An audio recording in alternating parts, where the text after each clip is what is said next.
Coming up next on Arizona Horizon, is the economy poised to take off this year? Some economic analysts say yes, while others aren't so sure. And we'll discuss the business of baseball in Arizona with Diamondbacks team president and CEO Derek Hall.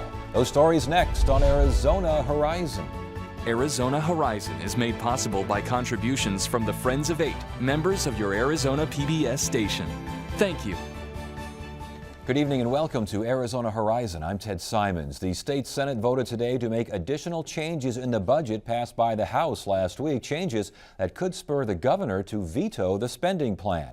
The Senate decided to make cuts in proposed funding for universities and for charter schools created by public school districts. The Senate budget would also prohibit state funds to be used for medical marijuana research. And of noted concern to the governor's office, the Senate plan would delay full funding for a new child safety and family services agency. And Planned Parenthood is appealing a federal judge's refusal to block new state rules that restrict the use of abortion-inducing drugs. Planned Parenthood and a private abortion clinic in Tucson filed the original suit, saying the rules severely restrict a woman's right to abortion, especially women in rural parts of Arizona. Today's motion was filed with the Ninth Circuit Court of Appeals. The U.S. economy on the verge of a major growth spurt? Some analysts are saying yes, suggesting that later this year, the country could see the strongest annual growth in nearly a decade.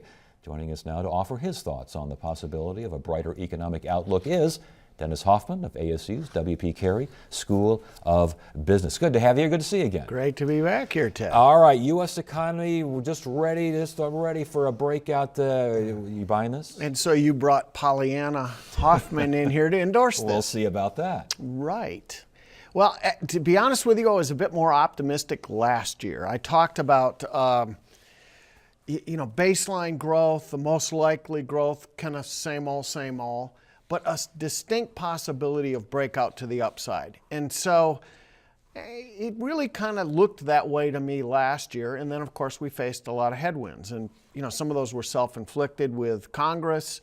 Some of it was attributed to the fact that the housing sector clearly cooled, and maybe that was higher interest rates with respect to the Fed. So now, fast forward to this year, I guess as a forecaster, when you get a little burned, it's kind of hard for me to embrace that particular outlook again. Although I understand where those guys are coming from, because there are pent-up demands in this economy, pent-up opportunities for a breakout to the upside. And if we could kind of put some of these headwinds aside, I think it could happen. Well, and it seemed like at the end of last year, that fourth quarter, there was some pretty good growth out there. Now, the winter kind of messed that up for the first quarter of this year, but things were pretty strong ending the year. You were kind of right. It was okay, especially given that, Congress essentially tried to shut down the federal government for the first part of the quarter there. But we finished on a higher note, and I think there was some optimism that we've gotten beyond this, debt ceiling debate and shut down the government debate. And I guess as of today, the Obamacare debate. But who knows? I guess any of these could resurface at any time. And actually, the Affordable Care Act debate, Obamacare debate, there were a lot of concerns regarding job loss. Are we seeing job loss in general? Sounds to me like we're seeing job growth out there. Well, I think jobs are coming back. We face headwinds. The deal with what's the ACA going to do to job creation, that's been debated all along. The biggest problem, I think, with small business is, frankly, and they may be concerned about taxes and may be concerned about regulation, but I truly believe if there were a few more folks coming in the front door or placing orders, those concerns would kind of fall by the wayside. It's really lack of demand for products, lack of confidence on the part of businesses to hire and invest and put capital and people in place, because there's just not enough buying out there. And you mentioned pent-up demand, and I keep mentioning weather because we're talking about the United States as a whole, yes. but please bring up Arizona. But throughout the U.S., the weather was just horrible this winter. I'm guessing people just can't wait to go out and buy something. There is, and I was actually there the first week in January in western Wisconsin for the minus 26 and 20-mile-an-hour winds. And while I was there, let's not go there. But at any rate, yes, and those folks, there's just an awakening feeling. There is, it's new life, rebirth kind of thing. And yes, they'll be ready to buy some goods. We mentioned kind of finishing on a relatively strong note last year, first winter kind of messing things up this year. Does that momentum from the last part of last year, along with pent-up demand, I think some, from what I've been reading, some analysts are saying, put those two things together and you're looking at 2% and 3% economic growth. That 3 handle is really important. If we could get north of 3, then I think you got an opportunity to get inflation closer to 2 than it is 1. And I think that's just a nominal issue, but an important issue. We could use a dose of inflation in this economy. It would provide people the psychological boost, even if it's just a raise that keeps pace with inflation. My goodness, it's a raise finally. And many people have just gone without anything extra for a long time. Last year, they actually felt like their wages were being cut because the FICA, the Social Security increment, was put back into its normal level, and that was dampening on people. So, no, we have some opportunities. We really do. There could be fewer headwinds. We with an immigration reform policy in place, I think with corporate tax reform, those kinds of things would unfetter the economy. That would be very, very helpful. But confidence and buying is really what we need. I think people don't really understand how important it was to take on debt, to leverage up. And we did it as governments and we did it as individuals from the better part of 1970s, the 80s, the 90s, the early 2000s. This notion that all we got to do is rid ourselves of debt and things will be great. I'm sorry, the arithmetic doesn't square with that particular argument. And we saw that very clear in the last 30 years. Well, that argument has been used over in Europe, the austerity movement over there, to try to get some of those countries back on some footing. It sounds as though, and I don't know if it's because of those measures or not, but again, some of the research is showing that Europe is ready for a rebound. A, is that true? And B, why? Well, I think Europe is a different issue. You had, right on the precipice of collapse, you had the Irish economy in Spain and in Italy, and of course Greece, and any kind of resolution, kind of a stability there in Southern Europe really helped improve conditions throughout the entire continent. And Germany's always been strong. I was concerned a bit this spring, of course, and remain somewhat concerned over the Ukrainian issue, because we argue politically, well, we need to put sanctions on. Sanctions are bad for the economy. They're bad for the Russian economy, which is their intent, but they're bad for both economies. Trade is what enables economies to prosper. And so, it's not just one side of this coin. You can't benefit from this. So the global market, again, we're sitting here in Arizona talking about what's happening in Ukraine and Europe, but that does affect America, which does affect Arizona. Absolutely. And we're talking a lot, and I think very progressively in the state, about opening up trade and borders with respect to Arizona and Sonora, the U.S. and Mexico. Those are very, very good moves, I think, and will help this economy prosper. I've heard that the jobless rate went from 6.6 to 6.7, and I heard more than one analyst say that's a good thing because it shows that people who might have been on the sidelines in the past think it's time to get back into the market and aren't finding things immediately. The labor force is so tough to deal with in terms of the way we approach it, Ted, in trying to measure the labor force and what's kind of the correct measurement of the labor force. And part of this is 10,000 a day baby boomers, people of my generation, are crossing the 65 and over line. Okay? They're leaving the labor force, some of them happily, some of them not so happy. And dealing with this in unemployment statistics is really tough. Trying to understand what this means for the economy, I think, is very tough. Think about what we baby boomers did to boost this economy in the 80s and 90s. We're leaving. In the 60s, we burned our draft cards. Okay? We're not going to burn our Social Security cards, Ted. So we were very additive to the economy in the 70s and 80s and 90s. Well, now we're going to be part of the takers. And part of the takers, Arizona, we have more than our share of folks crossing that 65-year-old line. We do. Everything we talked about trade a little bit, but other aspects of what we've discussed, impact on Arizona. Could Arizona be poised for one of those big growth years? Yes. Real estate has certainly hesitated. We saw acceleration in housing price appreciation through about the middle part of last year, and then it's just kind of flatlined. This spring will be very important to kind of watch that. Perhaps it's a good thing that we're not getting frothy in terms of real estate. Our investment segment, I think, has backed off a little bit, but certainly not collapsed. Arizona is still a great place to invest in real estate. Our multifamily is holding in very solidly. We're just changing. Part of this is the change in demographics that's taking place.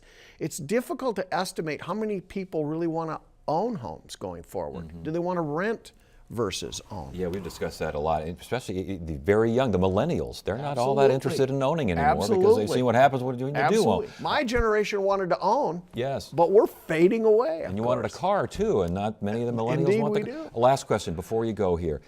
I'm reading that the economy progressively faster as the year goes on is likely. Do you agree? Yes, I think that is likely. The question is, how fast will it progress? Will we, meet some of these headwinds again? But I think it can certainly progress, and it's certainly fourth quarter, as good as you described it. I think it could have been much better had we not gone down the path that we did at the federal level at the end of the year last year, and we'll have that as a comparable this year. So I completely agree, Ted. All right, good stuff, Dennis. Good to have you here. Great to be here, Ted.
In the far southwestern corner of the state, where Interstate 8 enters Arizona from California, is a monument to a time-worn spot where countless before us have crossed the mighty Colorado.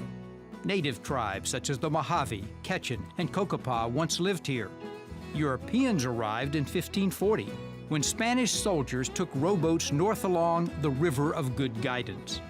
In 1700, Jesuit missionary Father Kino spread Christianity and made maps here after a harrowing journey from Sonora along the aptly named Devil's Highway. In the mid-1800s, soldiers at Camp Yuma protected gold seekers bound for California, while steamboats as long as 140 feet plied the Colorado, hauling goods shipped up the Gulf of California. The railroad began crossing the river at Yuma in 1877. It's hard for today's speedy traveler to even catch a glimpse of the Colorado River and the place where so many came to cross it, Yuma Crossing. It is the first day of April, and the Arizona Diamondbacks have already had a very curious season. The team played its home opener in Australia, and then last night the team played its home opener at Chase Field. Joining us now is Derek Hall, the Diamondbacks president and CEO, to explain all this. It's been quite a whirlwind for you, hasn't it? Yeah, Ted, all true, and you got it all right, but it is true. We had our 2 games in Sydney, went very well. They were our home games, which is odd. We lost 2 home games. I don't like to lose two home games like that, but then coming back and having our traditional home opener last night with all the celebration and the bunting hanging around the ballpark. It looked as beautiful as ever, and unfortunately the game didn't end up the way we wanted to, but the festivities were wonderful. Australia, why open the season there? And looking back now, I'm sure it was a lot of fun for a lot of folks and it was eye-opening. Was it worth it? You know, we'd do it all over again. We really would. We'd hope that the outcome of the 2 games would have been different again, but for us to be able to plant our flag over there in the sand and really expand our brand and help promote baseball as goodwill ambassadors, they look to open up abroad about every other year, and they've opened up in Asia. There's been 12 teams that have opened up 6 different times abroad, and for us to have that opportunity, I think, was good for us. It's an emerging market. Australia is a place where the participation, the interest, the intrigue in baseball is really on the climb. And so for us to go over there and introduce ourselves to the fans there, build our fan base there, let them know who we are, it's going to help us when it comes to scouting and evaluating talent too in the future. So is this something that you can quantify maybe at a later date as opposed to now? I think so. I think right now what we did, we certainly spread who we are. It felt like home games. I mean, they embraced us. They were all wearing D-backs gear. I think they wanted us to win. They were rallying behind us at the end. So we expanded our fan base there for sure. But I think in the future, it could equate into talent that we could sign because they know who we are. They want to wear the D-backs jersey one day. As far as spring training in general, how is attendance out there at Talking Stick? Really strong. You know, as a complex, there's been no other one that has had 300,000 in attendance in any year. We've now done it 4 times in a row, and it's the power of us and the Rockies together. Different spring for us. You know, we had to start early when it was colder. We actually missed the best week of spring break because we were over in Sydney, but we still drew 145,000 in 14 games, so we did very well, and that place continues to click and provide a great experience for our fans. Is it, how, you know, Mr. Critic here, but how long can it be a good experience? I remember walking in, you know, at 5th inning, you walk in free to a spring training game and you have the whole row to yourself. It is a whole different beast.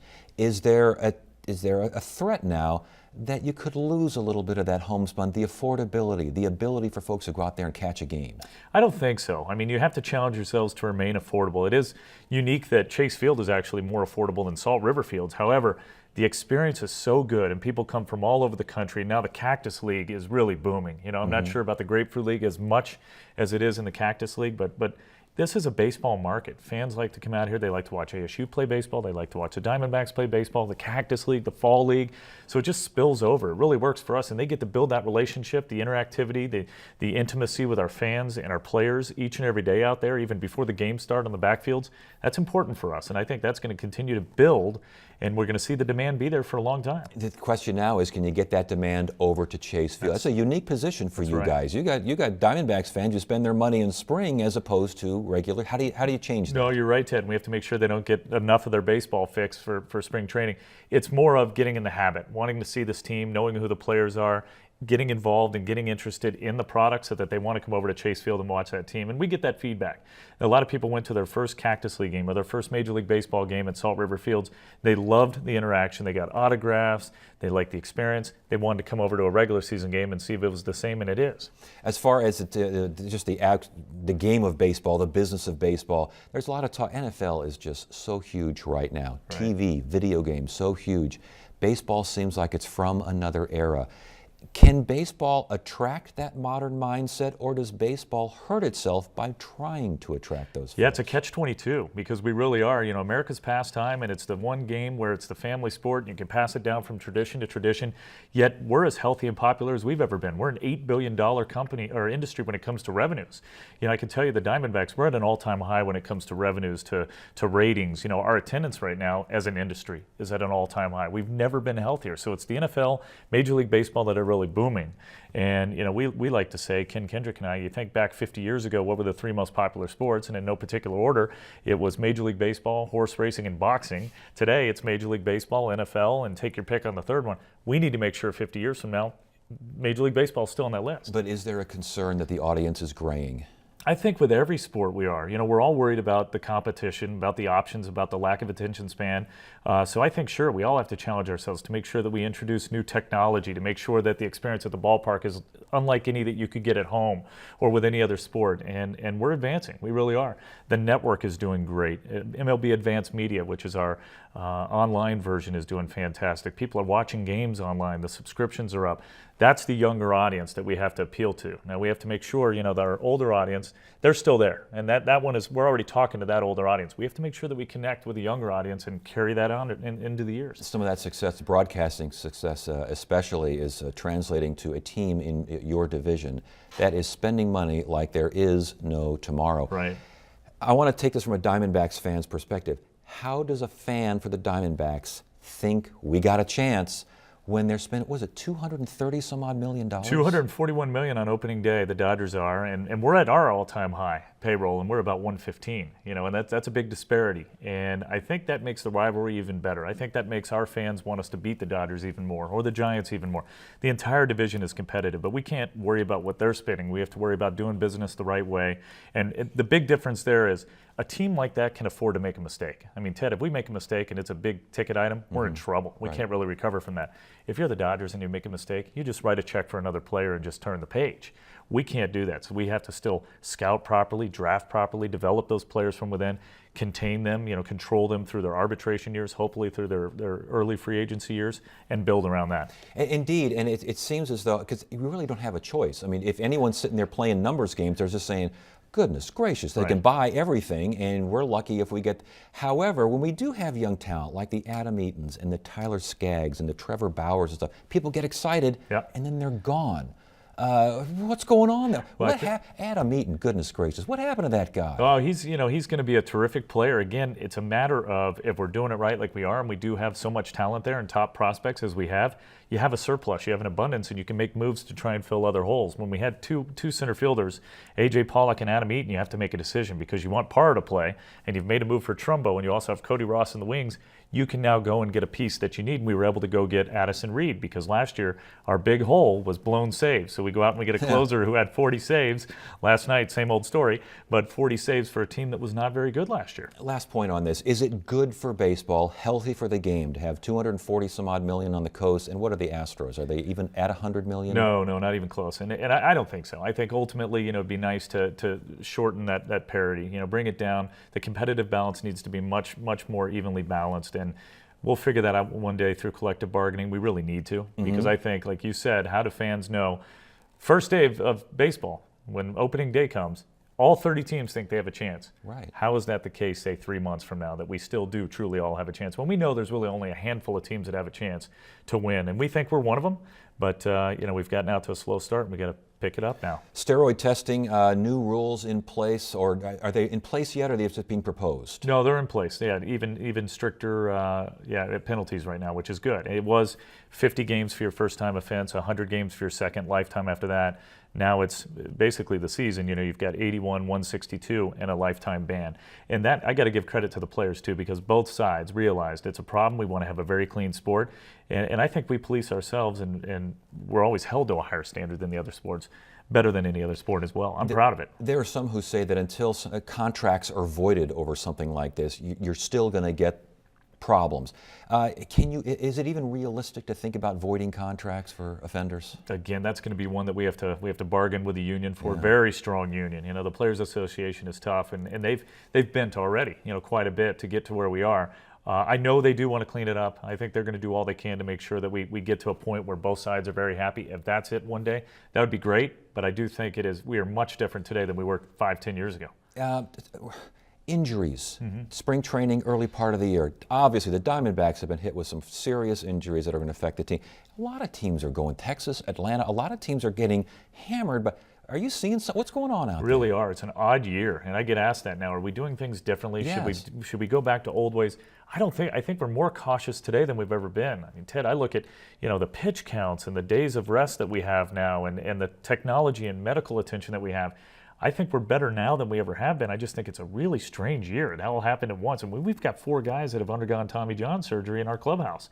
And there's years where obviously we go 2, 3 years, 4 years without even having one. Could it be the new normal, though, the way kids are brought up, the way they're trained when they're younger? It might be. I mean, maybe we're seeing that now, that there were more innings when they were younger, you know, and they're just now feeling the effects. I hope that's not the case, you know, and the way that medicine is today and that Tommy John is so advanced that oftentimes they come back even stronger than they were beforehand. So you look at a young pitcher like Patrick Corbin, it broke my heart to see him go down, and boy, what a difference that makes without him in our rotation. But hopefully he comes back even stronger, still the ace of our staff. We've got about 30 seconds left. You mentioned last night. Yeah. How do you sell a team that when the bullpen fails, it is just horrendous. That's for any it's team. The worst. Yeah, it's the worst. How do you sell the team when the bullpen keeps pulling this Our stuff? bullpen is really one of our strengths. That's why it was odd what happened last night. And I look at that team and you think, it's a team that in the past has struggled to have offense and score runs. We're not going to have trouble this year scoring runs. It's going to be a fun team to watch if the bullpen does what it's supposed to. And if we can get a year out of our starters like we think we can. Remember, Patrick Corbin last year this time or at the end of spring, he wasn't even in our rotation yet. He was trying to make that team. So we're going to be just fine. All right. I'm going to hold you to that. All right, good, Ted. It's good to see you again. Thank and good luck you, this too. season. Appreciate it. And tomorrow on Arizona Horizon, it's our weekly look at state politics with the Arizona Capital Times, and we'll meet a teenager who's an accomplished composer and pianist. That's tomorrow, 5:30 and 10 on the next Arizona Horizon. That is it for now. I'm Ted Simons. Thank you so much for joining us. You have a great evening.